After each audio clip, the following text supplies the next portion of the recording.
আমি এখানে তোমাকে দুটো প্রশ্ন জিজ্ঞেস করবো, ঠিক আছে? ঠিক আছে, তোমাকে জিজ্ঞেস করছি, যেটা জিজ্ঞেস করছি সেটা জিজ্ঞেস করছি, হ্যাঁ কি না বলবে, ঠিক আছে? স্কুল যেতে ভালো লাগে? হ্যাঁ, এই বলছে। হ্যাঁ বললো। কি বলছো তুমি? ভাত খেতে ভালো লাগে? হ্যাঁ। আর মাংস খেতে ভালো লাগে? হ্যাঁ। বিরিয়ানি খেতে ভালো লাগে? হ্যাঁ। মার খেতে ভালো লাগে? না। কেন মার খেতে ভালো লাগে না? আমি তো জানি সব বাচ্চাদের মার খেতে খুব ভালো লাগে। মার খেতে ভালো লাগে না? পড়াশোনা করতে ভালো লাগে?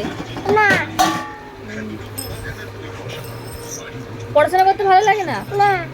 আচ্ছা, তাহলে কি করতে ভালো লাগে? বদমাইশি করতে? হ্যাঁ। মাথার মধ্যে, হ্যাঁ, মাথার মধ্যে জল খাবো। মাথার মধ্যে যাতে জল বদমাইশি, খাবো। লোককে মারতে ভালো লাগে? জল খাবো। ওইদিকে যে বাবা রে। লোককে মারতে ভালো লাগে? হ্যাঁ। মার খেতে ভালো লাগে? জল খাবো। দিদা